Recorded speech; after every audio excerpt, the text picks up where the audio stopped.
समंदर से 8000 फुट बुलंदी पर है यही जगह। और इधर लोग आते हैं, इधर ठंडी हवा चलती है और ये सारा नज़ारा होता है जैसे आप जहाज़ में बैठे हो, नीचे इलाका नज़र आता है और ये सनोबर का दरख्त है और ये ठंडी हवा चलती है और ये परसकून जगह है। ये जो है बिल्कुल खामोश और अमन वाली जगह है। इधर लोग बहुत दूर दूर से आते हैं।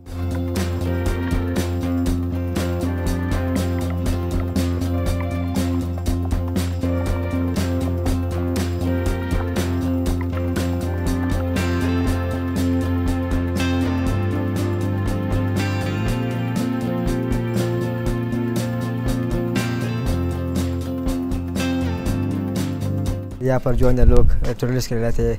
यहाँ रूम में 3 बेड भी है, 2 बेड भी है, एसी भी है, डिस्पेंसर भी है, अटैच बाथरूम भी है, पानी भी है, सब कुछ सहूलियत पर यहाँ पर मौजूद है। खाना भी मिलता है, नाश्ता भी मिलता है, यहाँ पर सब कुछ आपको मिलते हैं सर। कराची वाले लोग आते हैं यहाँ पर 3 दिन भी रुकते हैं, 4 दिन भी रुकते हैं और एक दिन भी रुकते हैं सर। तकरीबन आम दिनों में 2500 2000 जो रश होते हैं वहाँ पर 6000 7000 को देते हैं।